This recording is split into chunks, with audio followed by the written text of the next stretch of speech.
You good to go? Are we set? All recording? 3, 2.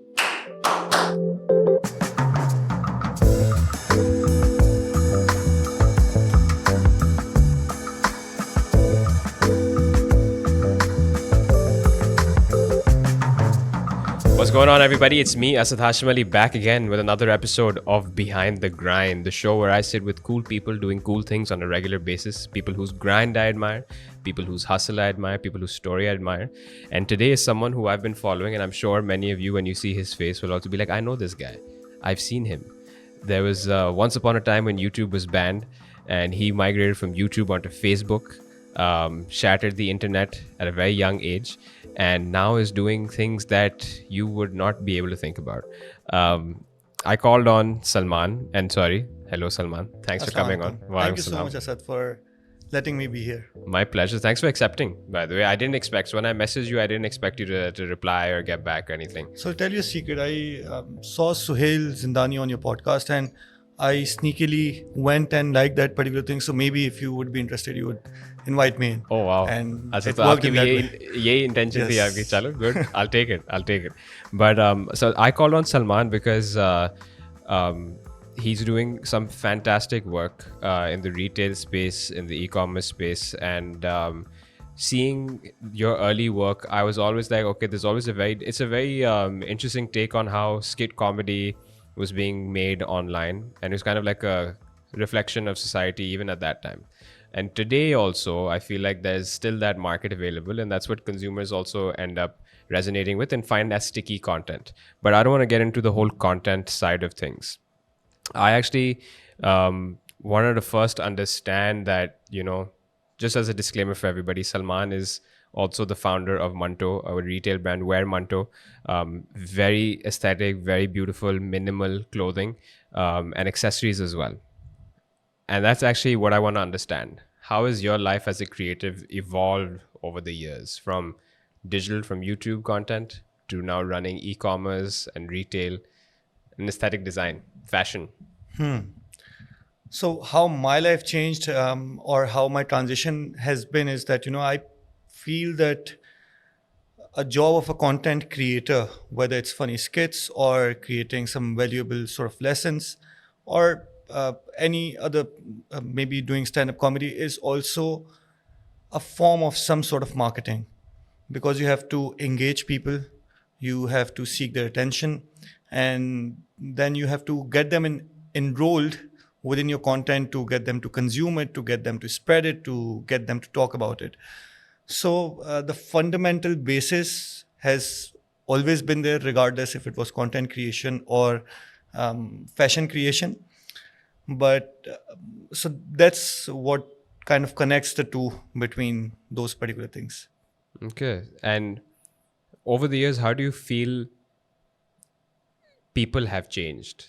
Because that connection that you're trying to draw, that would also be as your observations of people as well. So before people, I would like to, because I know more about myself than I do know about Yeah. people. I believe that, I may be thinking that I'm changing, so maybe people are changing, but this age, the space that me and you are in, there's probably so many other people in that stage now, and then they would have a journey in which they would grow, in which they would progress. So I think the topic or the focus is then the progression. And a lot of times I've seen progression going in so many different ways. And what hurts someone the most, regardless of how good they are in that particular moment, is lack of progression, lack of leaving from one place to reach another. So that's extremely important, and I was grateful to have gone through that progression. Sometimes it happens as a result, as a consequence of constraints, as a consequence of failures. For example, if YouTube's banned, then you have to move to Facebook, and then you have to learn how to run Facebook. If YouTube's never banned, then you never get to experience or learn that sort of thing. If your videos stop getting views, then as a result, you end up doing something else. It's only when you start failing is when you start refocusing on what you need to do to start winning again. So I believe that, now being 31 years old, I started making videos when I was 20. Years before that, I was doing some other sort of content creation in terms of writing content. In terms of, I used to run some Facebook page called Positive Thinking back in 2015, not 2015, sorry, 2008, 2009. Wow. So that was a different sort of a content creation that was there. But even in some essence, I would, if I have to look at it now, it's a progression of how to create content, how to go ahead in life with the things that you end up learning each and every day. So it's like each iteration is more of a reflection of yourself as a result of how you've grown with different milestones, with different obstacles that come your way.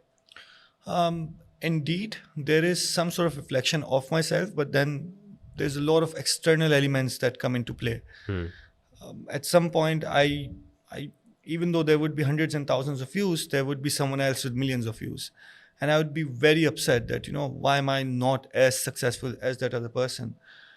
But when I look at it now, it was really important for me to not have that extreme initial success to be able to kind of create my path in the long run. Okay. So in that journey, there's been amazing teachers, there's been amazing lessons, amazing people that have come across the pathway to kind of turn me into who I am today. Similarly, the conversation that we are going to have today, the questions that you may ask would alter my thinking in a slightest possible way, but that could really have an impact on my long-term journey of how I think about things. So, okay. So, as a way forward now for the rest of this conversation, I think because of what we were talking about earlier, also, let's try drawing out a timeline. Okay. At the age of 20, you started content creating in what is plain speak through social media, right? And now at the age of 31, you're running Manto. What are some key milestones that came in between for you? Interestingly, in retrospective, the milestones have been not your typical milestones because they have been the most difficult times that have really helped me prosper into the next phase. For example, I was doing this training. I got this course from School of Leadership back in the day, Train the Young Trainer.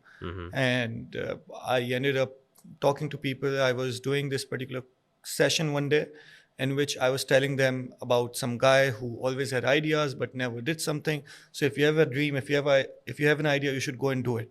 And I realized that it's me myself. Like I'm talking about a lot of these particular things, but I'm also not following the things that I wanted to do. So I decided that I would not go and speak to people, try to teach them things until and unless I've gone through that journey. So it was very difficult to leave something that you're really into and then move on to the next phase that was, let's say, creation of videos. And when that started happening, by some occurrence, I ended up moving to UK to study and all my video creation stopped. I became a person that became very uncomfortable in front of camera. I still remember speaking to the camera and stuttering and Really? not being able to really get into it. And I would just sit in my room and feel like I've lost myself. I've lost that thing that I had maybe. As a result, I started focusing on other things, and then those other things eventually left me here. But my key milestone that I'm extremely proud of is that I was very poor at learning in school, getting good grades, and I ended up getting a distinction in my master's. Wow. So, What was your master's in? e-business management. Okay. Then when was this? This was 2016 to 2017. Perfect time for how all of this was booming in Pakistan. Then, like at the start, actually, this is I think when e-commerce was starting to become a thing. Daraz was starting to become common. Yes. But then Daraz was always ahead of its time, right? And that's the magic of Rocket Internet, that they always brought things before the market was ready. Yeah. So even when I got done with that particular course, I tried a couple of things in the UK, but when I came back, I was not completely focused on creating an e-commerce business because I was like, I've created this massive channel, an amazing community of really interesting people. So maybe I need to focus more on Mansell's. until the point that my friend Muzammil Hassan Zaidi, who also does this podcast now, Thought Thought behind Behind things. Things. One day, him and myself sat down, and he was like, "Salman, this is not you. The videos that you're making now, it's the old Salman definitely, but who you are today has changed, and maybe you need to take a break." And that external voice was really helpful, and finally giving me that final push that okay, I'm going to stop this, and I'm going to take all my eggs and put into the basket of doing e-commerce and trying it as many times as I possibly can. Okay. And what was the first? What was your first niche? What did you think about selling? So when I actually started doing e-business management, my masters, I realized that the learning would be maximized if I can also do something alongside, so that whatever I'm learning in school, I can probably in the evening go back and apply that to the business and see if all those things that are being taught actually work or not. So just with that thought, that year I wasn't able to start a proper business, but just with that thought, I got into the process of researching about how to create a website, how to sell some of those particular things. So my learning was maximized in the sense that, in the morning they would teach about different things. In the evening, I would learn about the tools that I require To apply all of that. all of that. And as a result, when I came back, I really wanted to understand the Pakistan's e-commerce market. So the first website that I made here was healthypotty.com. Okay. And it had those tools because science says that, you poop better when you are in that old desi sort of position, Yeah. which is of squatting. And with the new day toilets, it's really not the case that your posture has become different. So we provided a stool that would Okay. help you squat with your modern toilets as well. So that was an amazingly helpful journey to start from, because it's a taboo topic. Yeah. It's something that nobody would be proud to speak of. Yeah. If we had to call our customers who placed an order just for the confirmation, we'd call them and tell them that, oh, I'm speaking from healthypotty.com, right? And a lot of those calls I used to do myself. And sometimes people would be like, what? And then when you have to repeat yourself, that becomes even more difficult. I'm Yeah. from healthypotty.com. The stools that you had ordered.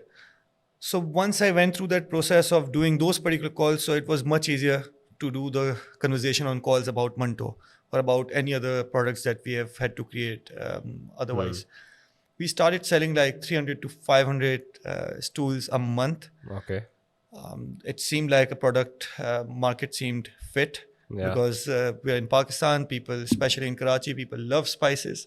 Yeah. And this is something people don't like talking about. But with an online presence, it was much easier to just place an order rather than going into a shop and Buying it. holding that massive stool, Yeah. right? And within 3 to 5 months of starting that e-commerce business, we started seeing those tools becoming available on all the big markets. So then we started Okay. seeing those come up in MTRs and all those mega chains that you have Uh-huh.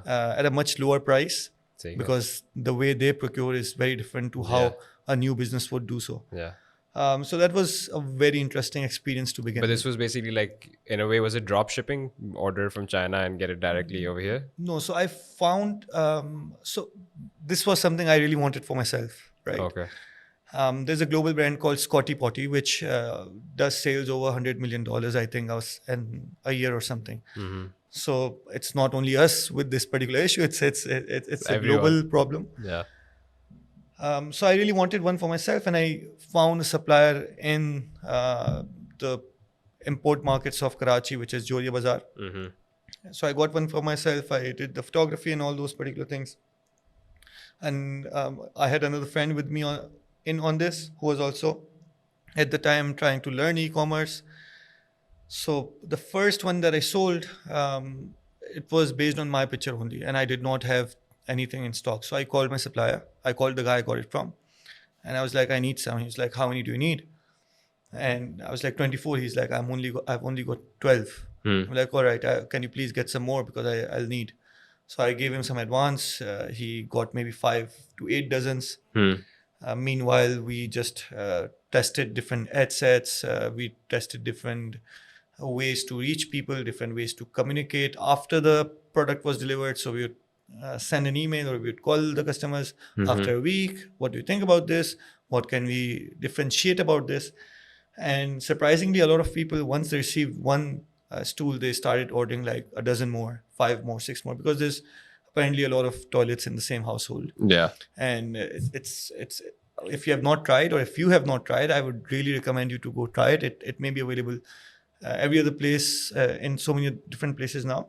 It's the kind of a place, like, once you start using it, the experience just changes, your life changes, because to be honest, that is a very important part of our everyday life. Yeah. And if that's not done well, I mean, the rest of the day can go bonkers.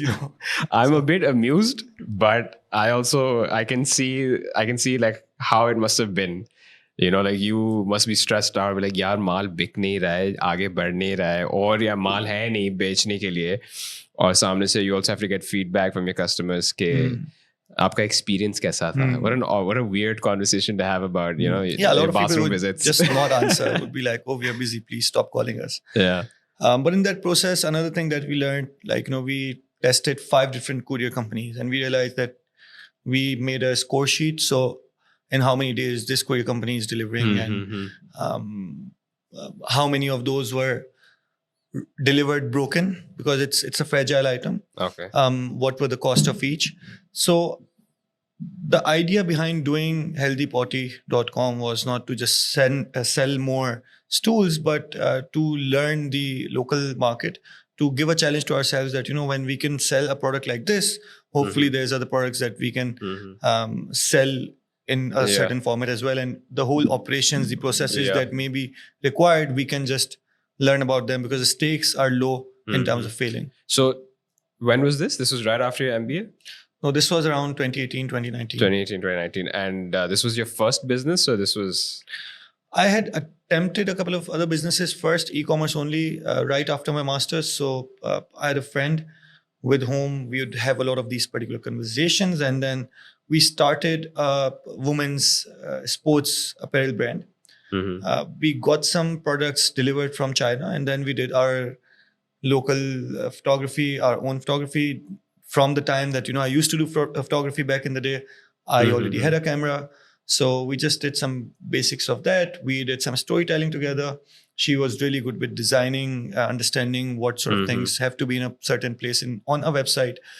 So we made this website with a total investment of between 50 to 70 pounds. And we ended up selling that website for 500 pounds.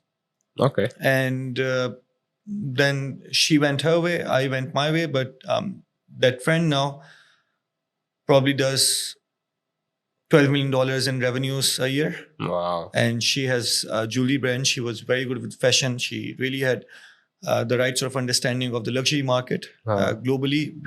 This is all in London.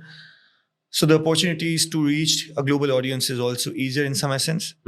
So that was the kind of first couple of experiences. And then when I saw her do a lot of amazing things, that just gave me so much confidence that, all the things that we talk about, all the things that we think is possible is actually possible. It's been done before. It's been done just right in front of your eyes. So why not? Okay. All right. So after this, what came up? Like, what was the next milestone in your life? If you could define the milestone, because something defining that you feel like the way you're talking about Squatty Potty makes me think that this is something that was defining and kind of was able to launch you further onto the next step in your life. That's what I would call a milestone. So once I took this leap of faith that I need to stop doing everything else, whether it's YouTube or stand-up comedy or helping my father's business at some particular point, the idea was that, I'm going to try once, I'm going to try twice, I'm going to try thrice. And, I need a lot of these low stake ideas in which you can start trying and then you start learning more and more and more. So that was a very defining moment, because that gave me confidence that, regardless of how many times I'm going to fail, there's going to be a better version of it next time. And before I made Manto, I had designed or made 20, 25 websites before that. And mind you, I don't know coding. I've I was not born a website designer. I never had an idea if I could even do this or not. But the only way you can do this is by doing this. Yeah. So I would just do more of it, and maybe it's not going to work the first time, the second time. In fact, there's this, you sometimes get these statistics, right? That, 80% of the businesses fail, 90% of the businesses fail. And I've always found this astonishing that, sometimes it disables people from trying because the stakes of failing are too high. Yeah.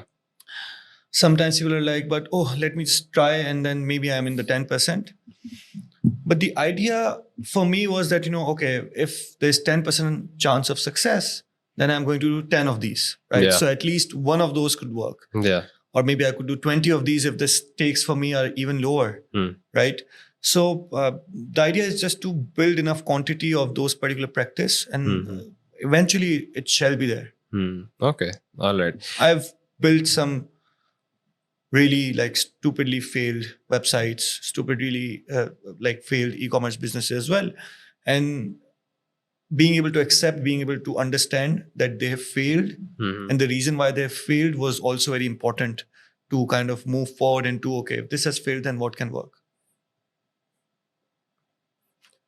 I feel like what I'm about to say might change the trajectory of this conversation. But Please then do. why is don't you feel like the definition of failure also has been, set in such a way that failure is defined as something going down, crashing, ending, coming to a halt, hampering you in some way? Because I could say, while you're talking, I'm thinking, yeah, I've also done multiple things, but I've never really thought of them as failures. I've just been like, it didn't work. So the real failure is failing at failing. So failing is also, now that I think of it, I've not collected my thoughts on this before. So please give me some space in this area. But now that I come to think of it, I think failing is an art. And because I've done it so many times, I've failed so many times, you get used to it. You kind of understand how to go around it, because I've seen a lot of people that, we have failed, so we have learned something, but sometimes they're not learning something out of it. Yeah. The only way you learn something out of it is to understand, why did I fail? What did I do wrong? And the biggest hurdle, the biggest barrier that I think that people have within that is attaching themselves to their failures, and then letting their failures define who they are, although that's just a part of the process. So people cannot, a lot of times, I've also struggled with accepting that, I put so much into it and this did not work. Yeah. So am I a failure? Is a different focus than, this is something I did and it failed. Yeah. Right? This failed, something that I tried, but does not mean that I'm a failure. Because I've seen a lot of people that, they start an e-commerce business or any sort of business with some low stakes as well. And the first one does not work out. Yeah. And they stop. And I'm like, what are you doing? Because the most difficult part of starting a business is getting started. You have already done that. Yeah. The most difficult part is to, get out there and then get one thing wrong. And then once you have done that one thing wrong, now you have the right sort of data, the right sort of things to look back on, reflect on. So it's an asset in an essence if you have that progressive mindset. Yeah. But that's the thing. I feel like at times, I can only speak for myself in this. If I look back and I judge, or if I try to determine that what was my point of failure, I would only attach the word failure if there was a huge financial loss. Understood. And now while talking to you, there was a few things that I did and I see that it didn't work out. But if I was to go back and do it again, what would I do differently? Or what could I do now? Maybe something that I wanted to do, the time was not right. That's how I'm thinking. Yes. And those are the fundamental questions that, you need to move forward from this. And when you talk about financial loss, so again, sometimes when you talk about all these particular things, it may come out of, sometimes it may seem like passing through some judgment. Because to be honest, safety net becomes very important. Yeah. In circus, when they're practicing, when they're learning, and sometimes also when they're performing, there's this net on the bottom. And just knowing that, if you're going to fall down, you're not going to die, gives you that confidence to try more, gives you that confidence to fail more. So as a result, people could be in different case scenarios. A lot of people that are listening to you may have that sort of privilege that they may try something and that may not work out, and they will still survive and have something to go again and try tomorrow. Versus people sometimes in condition where if they try something and everything is focused on that, and if it does not work out, they may not stand a chance for that. So if I was in an alternate place, what I would want to do is I would want to first build that safety net around myself. A lot of times we are privileged and blessed to have that safety net given by our family, by our surrounding. Sometimes in some countries, by our countries, where some sort of organizations are like, assisting in how to try and test new businesses. But in another case scenario as well, if you look at it, with e-commerce, with the technology, the barriers to entry, the barriers to try new things has become really low. If you had to create content back in the day, you really needed a whole production house, an investment of that sort of thing. So to go ahead with that. But if you want to be an actor now, if you want to try yourself a direction, you can use your existing camera, or you can, even if you don't have a phone with the camera, you can ask a friend that may have one. So the barriers to entry, access has become there for you to try new of those sort of things. And a lot of times you are not just utilizing those completely. Right. Okay.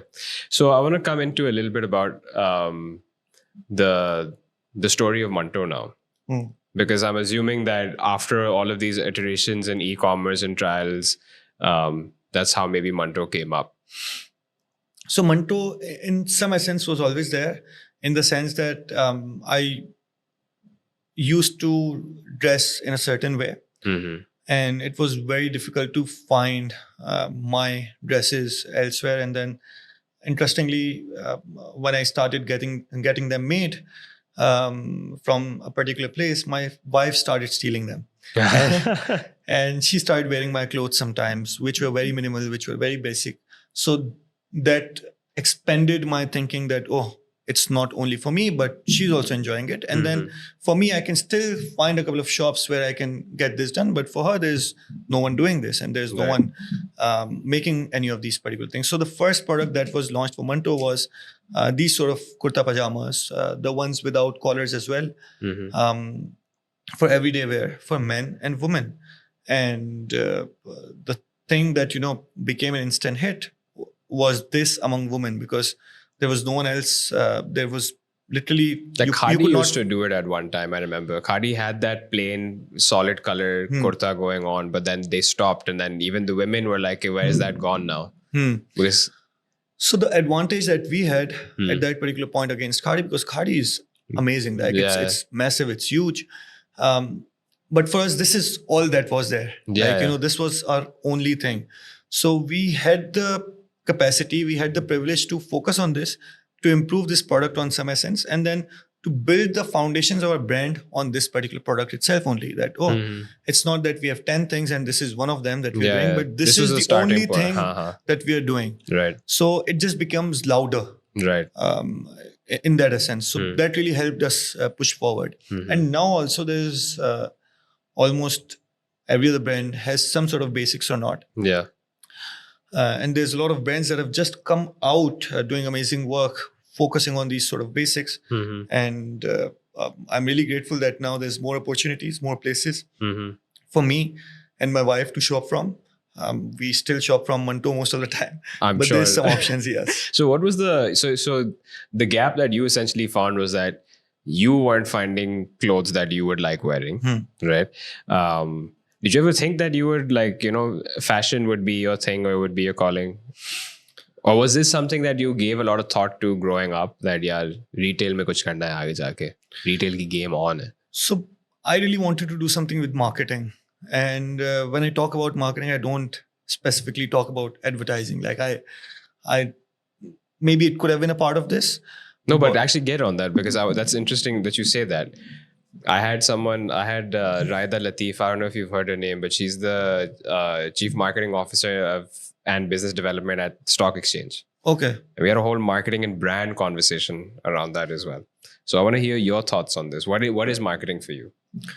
So marketing, as And sorry, before you do answer that, I was gonna ask this because everyone that I told around me, and I said that, you know, Salman's gonna be coming on. They're like, "Who's Salman?" I was like, "Have you heard of Manto?" They're like, "No way." And I was like, "Yeah, dude." So apparently, your stuff is being sold all around the world.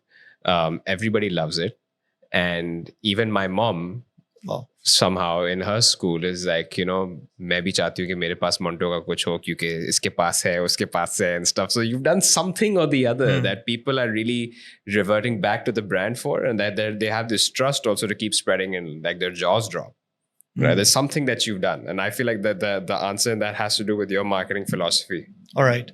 So I think there's a lot of pressure now that Sorry, I built you up for this one. when you say that there's something that I have done, I think on that front, we have been very blessed to have the opportunities that we have had, very blessed to have the community, the customers that we have had, because literally they have helped us grow. Yeah. But now if I go back to the marketing side of things, it's about, yes, there are elements of pushing your product. There are elements of making an ad and getting the word out. But a lot of times that's the last thing to do. Yeah. There's so many other things, other functions of marketing that come before that. There's so much more to get out of the people than to get into them. So marketing for me is not just pushing information or pushing stuff, but also pulling some information and pulling stuff. And for that, I look back at consumer psychology. So the first point that I would start thinking about is that if my wife's wearing it, why is she wearing it? What are the reasons that she likes about it without her knowing that these are the reasons why she's into it? And for that reason, anything that we do, the decisions that we make in life, the cars that we drive, the shoes that we wear, the shape of the glasses that we wear at a certain point, the kind of hairstyle we make, all these sort of decisions are coming out of somewhere. Yeah. We are not maybe consciously thinking about how it's happening or why it's happening. So understanding that part for me was a very crucial element of marketing. And one reason, one answer is that, you know, we all want to belong. So how can we create a product that can be, that people can belong to, that can strengthen their story, that can strengthen their self-identity that they've told themselves about. But at the same time, it's knowing who it's for, knowing the identity of people, and then building something, curating your product along the way to meet those standards, to meet those needs. And now that I think of it, it sounds very vague, and I'm unable to I'm unable to understand how to simplify this and put forward. So I would be very kind. That would be very kind of you to frame the question in a way that, you know, that can bring the best out of. Okay, let's take the example of you trying to really like analyze your wife's consumption patterns. First question is around that area. Did you get this inspiration to think like this from your MBA, or because of some course that you did, or some thought, or this was just something that was like within, why does she even want it? And you just thought long and hard, and you were pissed because mere kapde to main nahi pehen raha, Begum pehen rahi hai. What did it come as a result of? So I think this has been inbuilt for a long time. When I was writing poetry or when I was writing lyrics, it's like who it's for, and then what would be the things that person would be thinking about. So that's when the practice started happening without actually thinking about it. I used to think the ads that I would make for different sort of products, right? For example, one ad that I used to think a lot about is hair gel, because if you recall the time that we were growing up, hair gels, there was a time that they became a big thing. And there was wax and this, and then everybody was kind of, the whole teenage hair was dependent on the kind of gel that you're using, right? And I was like, if I have to make an ad about the gel, and the whole idea was how strongly it can hold. One ad concept that is very strong in my mind even right now was, किसी ने वो jail लगाई है and then this whole तूफान is coming and then everything is सब हो रही है लेकिन उसके बाल वैसे के वैसे ही खड़े हुए हैं, right? Yeah. And when you actually start thinking about making an ad as well, it's about understanding that, what is it that people are looking for? What is the consumer journey like? What are the different decisions, different questions people may have within that consumer journey? For example, if I'm going to, I see you are wearing a smart fitness watch. I am wearing one. The journey to go and buy this, because there's so many different options, you may come across a lot of those particular questions, right? Yeah. Number one, what is it for? Like, what do I need? Is it so that I need to feel like I'm a part of those community where people like to stay fit? Is it because I need to count my steps? Is it because I need to lose weight? Or is it because I play a certain sort of sports and I need to find out my statistics? So once you start asking these questions about yourselves, about your own customer journey, about your own consumer journey, you start seeing that those particular patterns. Then came video making. So the videos had to be relevant to the people. Yeah. And they had to be, if you look at my videos, a lot of those were kind of built around the concepts that are always there in our day-to-day life, but we don't actively think about. Yeah. So it helped me build a practice of observing things that have always been there, but we kind of ignore. Okay. And in that process, my observation skills, I believe, became better, because being a marketer, observation is extremely important, because there's this book by Seth Godin that uske title ke saath likha hua hai, you can't be seen until you learn to see. And that learning to see is very interesting. It's like, when Henry Ford says that if I had asked people what do they want, they would have said faster horses. Yeah. Right? It's the ability of Steve Jobs to be able to see why people are doing things, or what is it that they would want. There's an example that I recently came across. So all these detergent companies hired some sort of consultant कि यार आप please हमें बताएं कि what do our customers need, हम अपने product को कैसे बेहतर करें. So जब भी कस्टमर से सर्वे करते थे, so customers would always say कि we want more white, and the marketing companies would go back to the manufacturer and say कि भाई people always want more white, more clean. So as a result of that, the manufacturers started adding some chemicals, started branding their products like, whiter than ever, and all those particular things. 5 years down the line, they went back to have some sort of survey, and they realized that it has had no impact, no impact whatsoever, focusing on more white and white and white. And on the other hand, this is what customers want, because वो अपने मुंह से कह रहे हैं कि भाई we want more white. So they found some guy who went to see that, okay, what's wrong. और जब किसी ने कपड़े वॉश किए, they started seeing the pattern. जब कपड़े वॉश किए, जैसे ही कपड़े वॉशिंग मशीन से निकाले, so they saw that nobody is opening the whole dress, each one of them, and seeing कि भाई ये कितना white है कि नहीं, but rather they're smelling it, right? And with that understanding, they changed the game, because then they started putting things in detergents जो कि बहुत smell sensitive थी. And as a result, sales increased. So that being able to, so it was not the ad, it was not the new interesting name.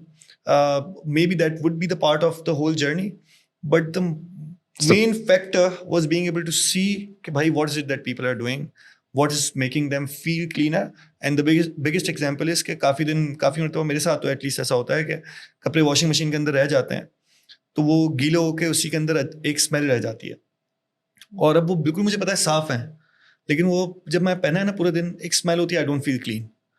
So that's very true that in some sense we are very irrational. As a result, you start seeing these different sort of patterns. Okay, so what were the patterns that you noticed when trying to develop this? And you if this is going to let go of some trade secrets, then we can go on to the next session. So, but a lot of times when people are asking me trade secrets, or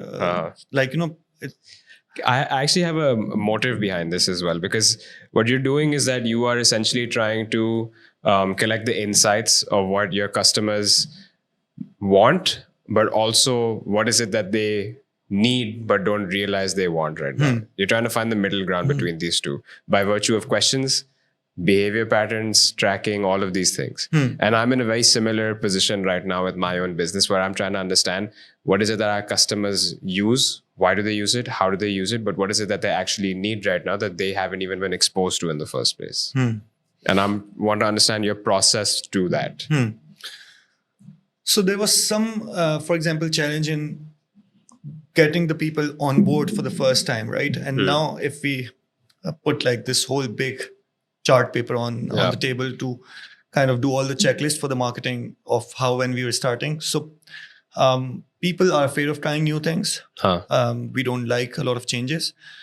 But then there's some sort of people, early adopters that are always looking for new things to try and new things to test. So that's what we started off with. Those sort of people started coming through the door. And then we needed to make sure that, how is their experience improved? Because once their experience was right there, they started talking about it to the people that wanted some sort of social proofing. कि भाई ये चीज़ इस तरीके से काम कर रही है. So in case of Manto, the Lucknowi kurtas, the idea was that, it's extremely comfortable that in your day-to-day life, it helps you forget about what you're wearing. It helps you do better decision making, because if I have to honestly make a decision every day, especially if I'm going to office or school, or if I'm a doctor, I have to go to a hospital. It's such a hectic decision every day कि यार आज मैं क्या पहनूं. So if we can help them make that, improve that decision making, that process, by giving them something that would help them perform better because they don't have to now think about their dress, is something that always looks good. So it has to be timeless fashion. Solid colors has always been and hopefully will be the timeless fashion. It has to be extremely comfortable. So we really had to kind of engineer what sort of fabric do we need. I spent like 9 months understanding what's the right sort of fabric, what's the right sort of sizing. And still there were mistakes that, people, the first few early adopters were kind to forgive and kind to inform me that, oh, this is something that you need to work on. The size of your pants is probably not the best. And still sometimes we get some of those particular feedback. And the idea is to be able to see those particular things better. So in the process, when we got our first 5, first 10 or first 50 customers, we started speaking with them, or we started seeing if someone's coming back, why is it that they're coming back? If someone's not coming back, why is it that they're not coming back? And altering the product accordingly, improving the product accordingly, was the most important part of marketing. And once you have done right sort of things there, if you have given them a good experience, if you have given them even slightly more than what they're expecting, then it's something that they would talk about. And if they talk about it, then you get the word of mouth, you get social proofing. And as a result, there's now more new people coming and trying those particular things. So in the beginning, it was a slow growth. But once it was out there, then it just transformed massively. I've had people that on the first month told me that, I'm not going to wear this kind of a dress. 2 years down the line, they're like, can you please make it an urgent delivery because I need it right now. So the first phase of this, correct me if I'm wrong on this, the first phase of it was you trying to understand who your customer is, what is it that they do, how do they, what do they want? Then the second phase was developing a product that would fit their needs, product market fit. And then the third phase was testing and seeing, is this actually what they want? Is this actually how they're envisioning this? And then the fourth phase has been about distribution, communication, reach. Is that right? Tell me a little bit about this last phase. How are you doing this? Distribution, operations, basically the logistics side of things. Not the logistics. Now, I mean, from a customer perspective only. Like you have a great product that's creating this word of mouth buzz for you as well. That's getting you access to a bigger pool of customers. But the interesting part is that, that's the most important part when it comes down to marketing, that we it's the most ignored part as well, because right now you'd find a lot of talented people that would be great at promoting their product, that would be great at getting the word out. Yeah. But when it comes down to this part of understanding operations and logistics, so if I then take a step back And I'm like, okay, now let's see, I found the perfect customer. I found the perfect product, let's say. Let's just assuming now that never happens on day one. But let's say I found the perfect customer. I found the perfect story, the right sort of customer. I've created the Facebook ad account or the Facebook ad set that would do well. The website looks great. But now someone comes and places an order for a comfortable dress, but the process of receiving that dress is not comfortable. Okay. Right? Then all of that goes to waste. So then the most important function of marketing comes down to these operations, the hard part, the logistics, the things that they may not show in the movies. Yeah. Because that's essentially the most important function of marketing. Because if I'm able to deliver my products one day earlier, it's not only a win for my supply chain, it's a win for my marketing. Because let's say if on the other end I'm a customer and the website says that it will take 3 days or 5 days for delivery, and I end up receiving in 1 day.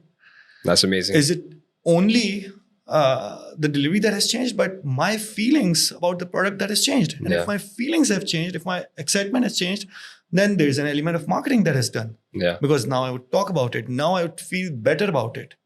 Right? So the operations, the nitty-gritties, the hard part, it adds up the into things that get your hands dirty is essential. Like you can't be anywhere without working on these particular things.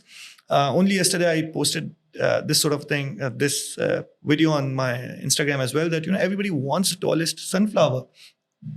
Everybody wants most likes and most orders. But what we sometimes ignore is that tallest sunflowers have the deepest root systems. And the reason why a lot of times we ignore that is because deepest root systems are invisible. They're underground. So they're not visible. So we don't think that's important. But without those root systems, you can't really grow your sunflower taller. I was reading this blog by Seth Godin, and I'm sure it must have crossed your inbox as well, about UX and branding. And that a good brand is based on a good UX. And the UX is not just what you see in the screen. It's about every single touch point with the customer. That touch point of delivery, the bag, the packaging, how it's even reaching their doorstep, that's part of UX. Exactly. In your game. And the UX can be applied anywhere. So if I have a Kiryana store, corner of the street, if I can do like all those things that may apply to all those trainings that may apply to big businesses and big brands would also apply to the same person. For example, if the person is building relationships with their customers, where let's say if you are if you live across the street and if you're just coming every now and then, if I'm like, oh, Asad bhai, kaise hain? Theek hai, ghar mein sab kaise hain? Just asking that one little question would make you feel like, there's some sort of relationship. So much such that if you go to another Kiryana store, you feel like you're cheating on a friend. Yes. Actually, that happens to me. The thing that happens with barbers as well. Yeah. Right? And it's like, when we, if from the Kiryana store's perspective, अगर मैं एक दुकान है और उसके अंदर 100 रुपए की किसी ने चीज़ें ली, सिर्फ 100 रुपए की खरीदारी की, यार उसके अंदर से भी वो कह रहा है, ये 10 रुपए की मुझे रिटर्न कर दो या चेंज कर दो, या 5 रुपए, 105 रुपए हो गया और वो कह रहे नहीं यार आप 100 रुपए दो, जब तक 5 रुपए नहीं दोगे तो मैं आपको जाने नहीं दूंगा. They're only looking at, अभी मेरे पास मैं कैसे 5 रुपए बढ़ा लूं. But once you have got that person used to of yourself, then that person is going to come to you every day. और अगर रोज 100 रुपए खर्च कर रहा है तो महीने के 3,000, साल के आपके 36,000, और मेरे ख्याल से 10 साल के अंदर वो 100 रुपए बन जाते हैं, 5-6 लाख रुपए बन जाते हैं, that you would have not thought about. So all those lessons about lifetime value, about marketing, about how to do the right sort of placements, how to greet the people, how to improve their experience, would apply across the board. It does not have to only restrict itself to an e-commerce brand or a specific kind of a brand. Yep. Yeah. Very true. And wow, I didn't think this is where we would go. Sometimes I feel like talking to you on another note. Sorry, I feel like talking to you. There's a lot of business lessons coming out in this. but it's also very like deep and philosophical in a way, which I appreciate. think It's this kind of is- changed the tone. It's changed the tone, and it's a good thing. But sorry, I cut you off. This is what I was telling you earlier as well, that Uh-huh. there's one problem with me that, with any particular thing, I just end up being so philosophical sometimes. And I'm not sure if it's helpful. I definitely find it helpful because I feel like that's where thoughtfulness comes from. And oftentimes people are very quick to react and judge and also make action. But you're not looking at, what steps do you have to take before that? I get this critique as well at work sometimes, by you're just rushing through things or you're trying to make action happen. But in my mind, I've already done a lot of thinking and I've done that legwork as well. So I think it's like there's two perspectives on each sort of thing, right? So the strength that comes across is that, there's those technical things that are very straightforward, that are very non-philosophical. Having some sort of philosophy would also help you do those particular things better. Excuse me. However, then there's another side of things where a lot of the right decisions come from is thoughtfulness of how you look at things or how you approach different sort of case scenarios. So even when we are learning a lot of these particular things, it's really important sometimes to think through some of those long-term implications, some of those philosophical ends about things, because when we get down to the business, when we have to be very strict about our thinking, this may really define the direction we need to, the direction that we need to go for, and those technical skills may be the car in which you will drive there. Yeah, very true, very true. So Salman, I want to actually connect this to a question about promotion right now. And I know I said this before. I'm not trying to be adamant about getting this answer, but I feel like now hearing your thought process on ops and logistics and how that UX can be enhanced over there, that is also marketing. How does your marketing philosophy extend onto then the promotion of your brand? I love working on those particular things because it's such a thoughtful process. However, unfortunately, I think that sometimes the kind of marketing that's being taught in schools, universities across Pakistan, maybe is in the wrong direction, and as a result, you are creating amazingly talented people with the wrong sort of direction, with the wrong sort of focus and perspective. Yeah. And those people go into workplaces and then now they have to apply what they've learned. So maybe a lot of those applications are also in the wrong direction. So there's a lot of amazing people that are doing the things the right way, the way that they're supposed to be doing, but it just becomes easier for people like us then, or for people like themselves, because there's not many people doing those particular things. So now when I actually think about it, if I have to get the word out, the first thing that I have to always start off is with the objective. What the objective is for my promotion, right? Is to, let's say, if you're running a business, one inherent objective always is to sell more, right? How can you sell more? There's multiple ways about that. I can sell more by showing more ads to different sort of people. But I can also sell more by being very clear about, maybe it's not so many people that I'm going to start with, but the people that come through the door of my shop, through my Kirana store, keep coming every day, right? Yeah. And then I start thinking about what would make them come every day. And then you start thinking about those particular things. So one of the main marketing strategies that we have had at Manto is word of mouth. We don't make a lot of money on the first purchase of the customer. But when we have built that relationship in the long run, when they come for the second time, the third time, the fourth time, it just becomes so much easier to justify the cost that we have invested into getting them through the door first. And it was very important for us to build this post-purchase journey of the first customer before we start focusing on getting new customers on board. Now, as a result, I would just go into some case studies, some thought processes that we went through at different sort of points. So I wanted people that are buying our products to talk about it, to talk about our products. So as a result, I started thinking about what makes people talk about products, what makes me talk about different sort of experiences. And who do I tell these experiences to? So I realized that, every week I'm either sitting down and having a conversation with my family or friends or colleagues. And other than work related things, with any of those, there are some additional conversations that all of us are having. We have all had this time where our wives or our mothers or our brothers, friends come across and they're like, oh, see, I got this. How much do you think I got it for? Or do you know what happened when I went to this restaurant, right? My sister-in-law once went to this restaurant called Vintage. It's transformed into some different name now. तो ईद का दिन था और उसके अंदर जब उन्होंने bill दिया तो बिल के ऊपर उन्होंने एक साथ फीडबैक या कमेंट्स का सेक्शन दिया. तो कमेंट पे वो सब दोस्तें थी, उन्होंने ऐसे लिखा कि can you please give us some Eidi, right? ऐसे ही मजाक के अंदर लिख के दे दिया. So the guy then took that and 5 minutes after when he comes across, he's like, made 3 envelopes of 50 rupees. Wow. And, he's given it to those people. It's only 150 rupees, right? Yeah. Now, my sister-in-law, throughout the week, wherever she went, she told Guess what people, happened? I guess went what to happened? a restaurant and asked for Eid. Yes, it's an unusual sort of a thing, right? When I was starting off with e-commerce, the one thing that I heard the most was like, यार online तो नहीं order किया करो, कुछ और आप order करते हो, कुछ और मिलता है. There was a lot of trust factor that was an issue. Return policy उस तरीके से build up नहीं थी. या अगर कोई return exchange कर भी रहा था तो वो store credits के उसमें कर रहे थे और the process was very difficult to go through.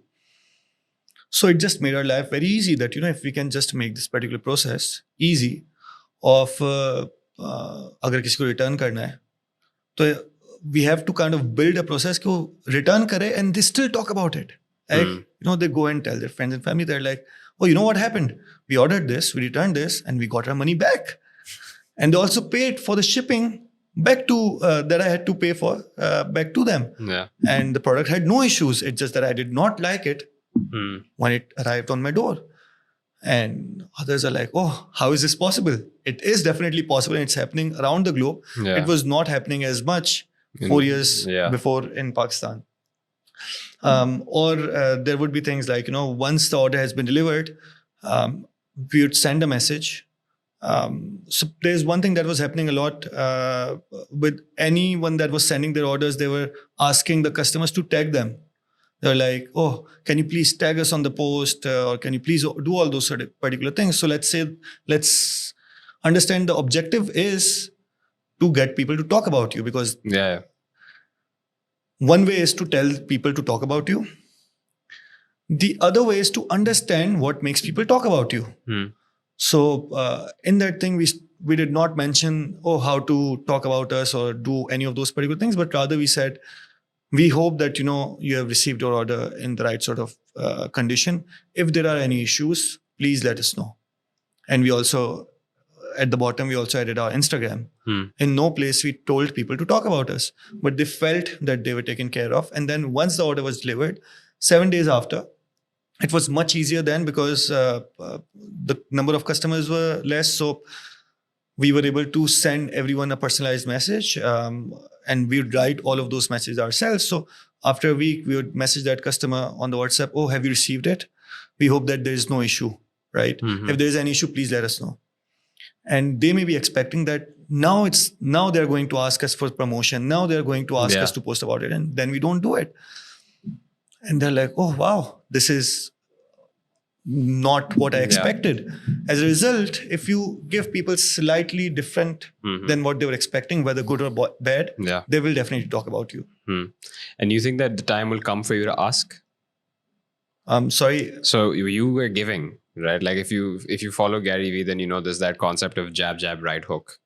So you keep giving to your customer, you keep giving, you keep giving, you keep giving. And then eventually when you go for that hook is when you're asking for something back. It's like how Gary Vee did with his whole NFTs. He kept throwing material, kept building that community, kept giving value. And then that's incredible.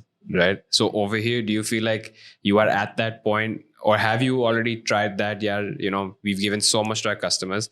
Our customers will also help us. We love them. They like us. Therefore, they might help us out. So the idea about the right hook is that, you can ask without asking. You can, they may understand eventually. There is that law of reciprocation. I'm sorry, I'm very bad with vocabulary and English. Because in my early days, I did not go to a proper school. By what I mean a proper school is that, I was trying to do some religious studies. As a result, I missed out on a lot of these foundational years. Okay. I ended up learning English later because I was made fun of at different particular places. I'm extremely proud of my weaknesses in English, but reciprocation is the word. So there's this act of giving back, wanting to do good for the people that have done something for us. And that can be done without explicitly asking for it. Yeah. And that started happening where people started posting YouTube videos like, oh, this is what's happening. And maybe they would get 10 views, but it's such a generous impact. They would come back to us and tell us what's wrong with our product. Yeah.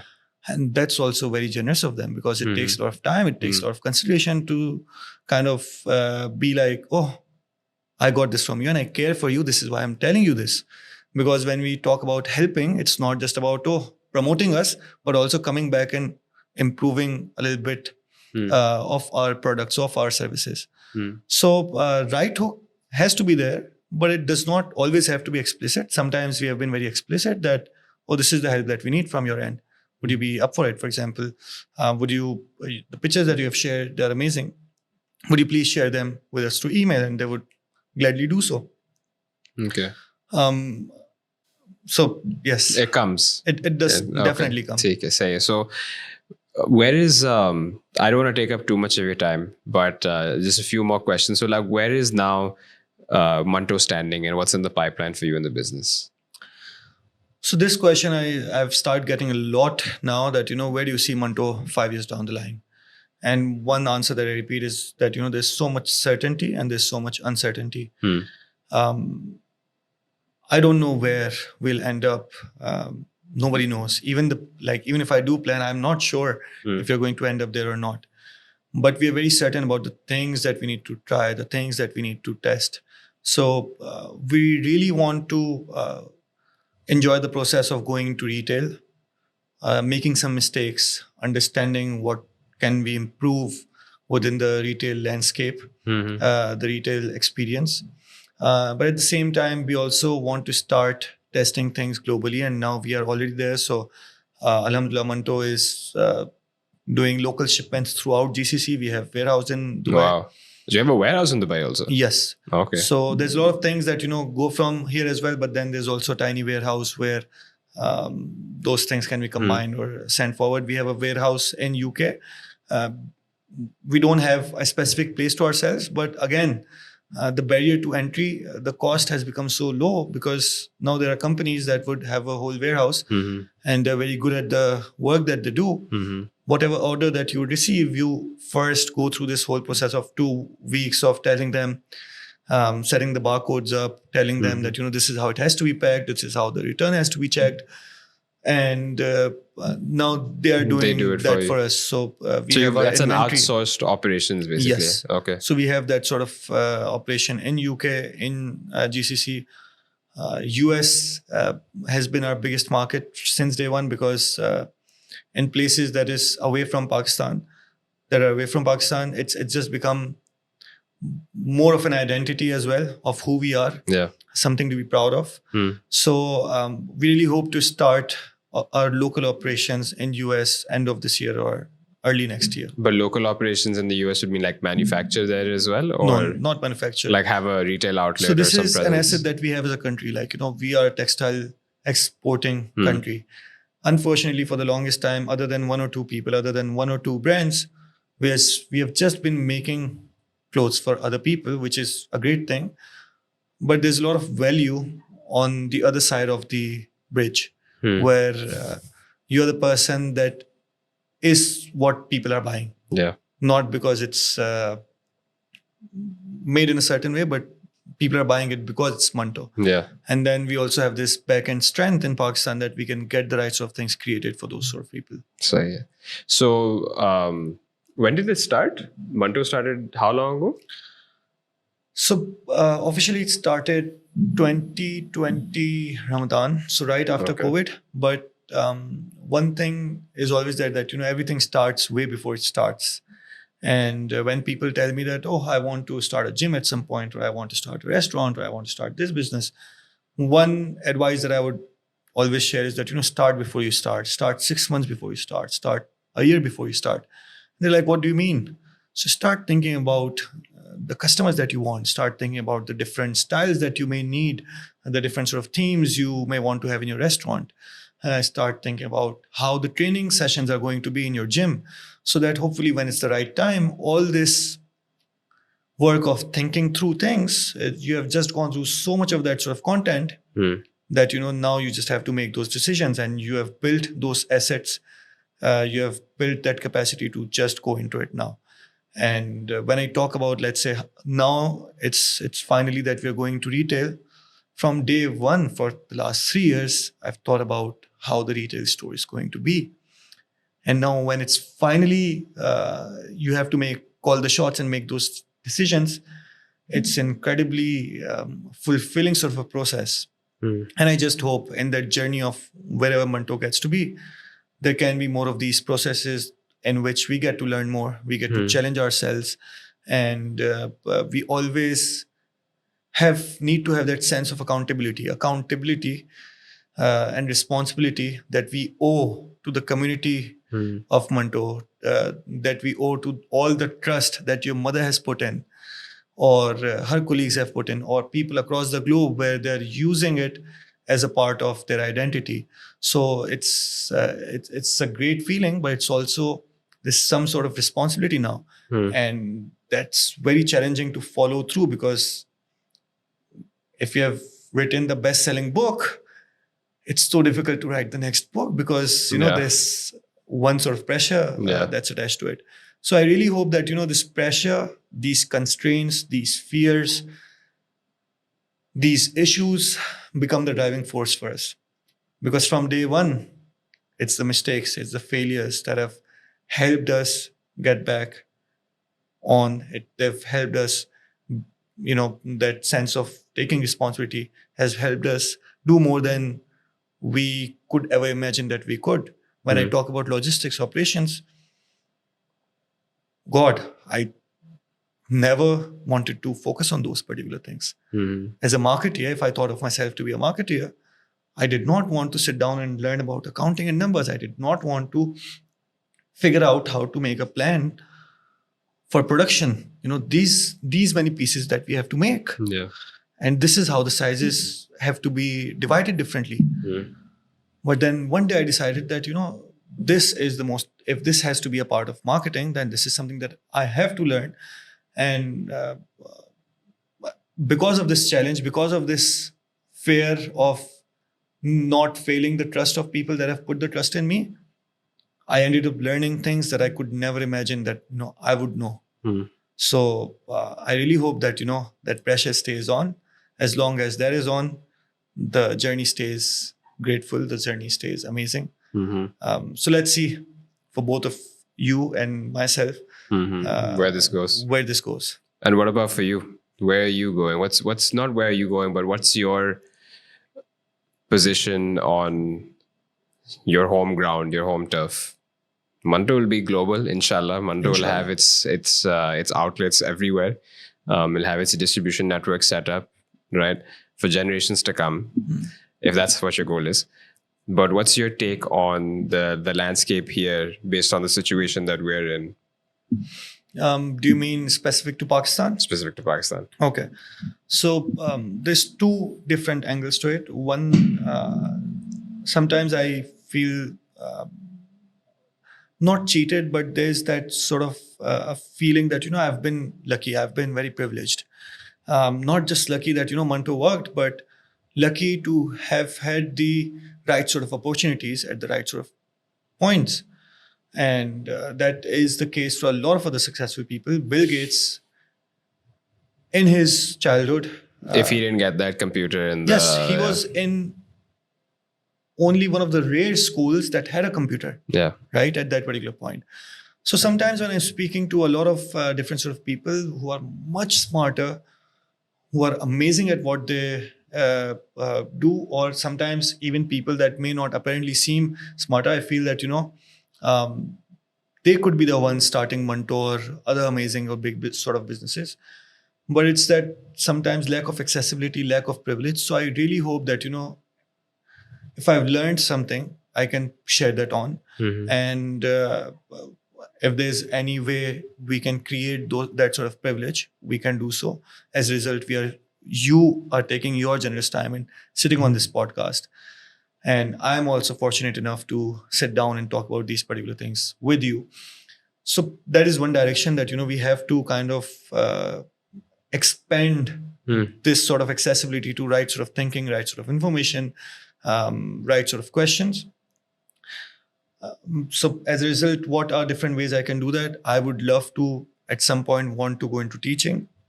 Although all my early life, I've been running away from school. I want to encounter more of my fears, where I want to be, let's say, a healthier person, or I want to write a book. I don't know if I will ever be I was going going to. to ask you, would you like to write a book, Vese? Some, like, I don't know. It's a fear. Like, I really want to do it, but I have a fear that I may never be able to. So that's one thing that I would want to do at some particular point. However, when it comes down to for Pakistan, so I thought thoroughly that, what can I do in my day-to-day life that shall have an impact in my community, in my society, is learn. Because the more I learn, the better I can do, and the better I can do, the more I learn, the more I can share. The more I can share, and hopefully the more other people can learn as well. A lot of times we get the right sort of access, we get the right sort of authority, and not all politicians have wrong intention, right? Sometimes they have the right intention, but not the right capabilities. So learning about things, being realistic about things, hopefully would eventually create opportunities where you have the access to create an impact, but also would have learned how to go about it. Okay. I see that. And last question I have for you. It seems like it ended too early.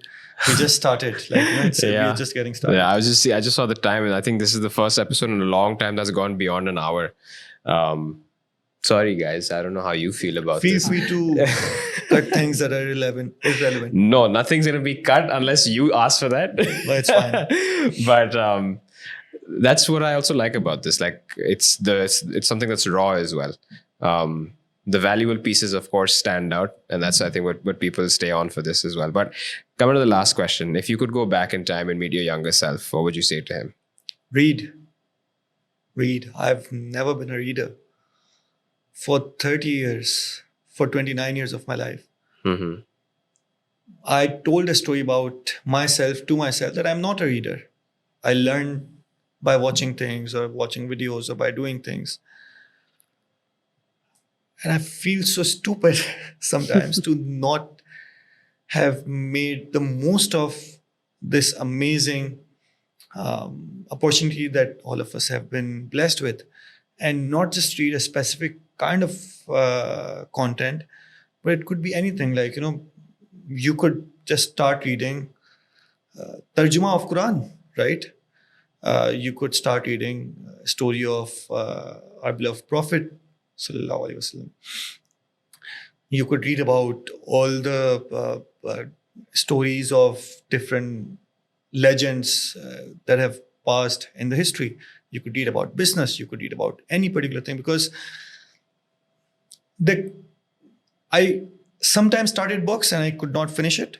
And I always thought that maybe I am the person that can never finish those books. But I can recall that, just reading through those 1 or 2 pages sometimes gave me an idea that would really change the course of how I am thinking about different sort of things. And there was one book that I came across, 40 Rules of Love by Alif Shafaq. And that was the first book I was ever able to complete. And once I completed that book, such an amazing book that really helped me redefine some values that I had in my life.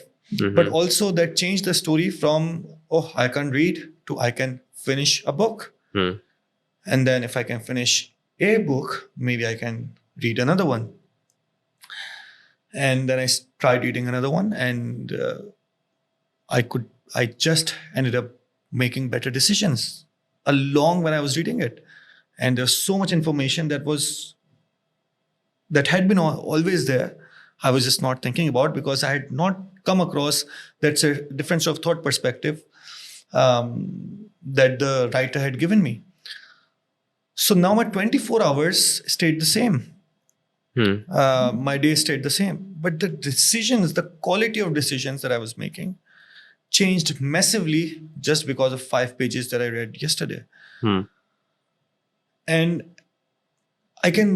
there are some things that, it's difficult to define if they have had any difference in you. But reading, if you do it for a while, I can literally feel a lot of those particular differences, because now whatever that I'm stuck with, I would just go and read about it.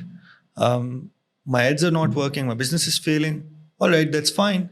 But so I may learn, I may want to look at what's going wrong, but I would be better equipped to tell what's going wrong if I've read 4 books about business, right? Yeah. Or if I've read 4 different books about businesses, why they were failing, right? And now I'm looking at the same experience, same case scenario, same incident, but my approach to it has really matured because of different sort of directions that I've had. It's like, I can't emphasize enough. I can't talk about different sort of benefits, but it's like, you don't want to be the smartest person in the room. Yeah. And you can do that by having the books in your room, going through those particular processes. Sometimes we are like, I may not have the privilege to have gone to Harvard, but there's so many professors that have, there's so many authors that have also taught at Harvard, have written their best work, their best tips, best advice in those particular books. So it's only my excuses. It's only I'm to blame if I'm unable to attend Harvard, because in a way I am able to attend it just by reading through those particular books. And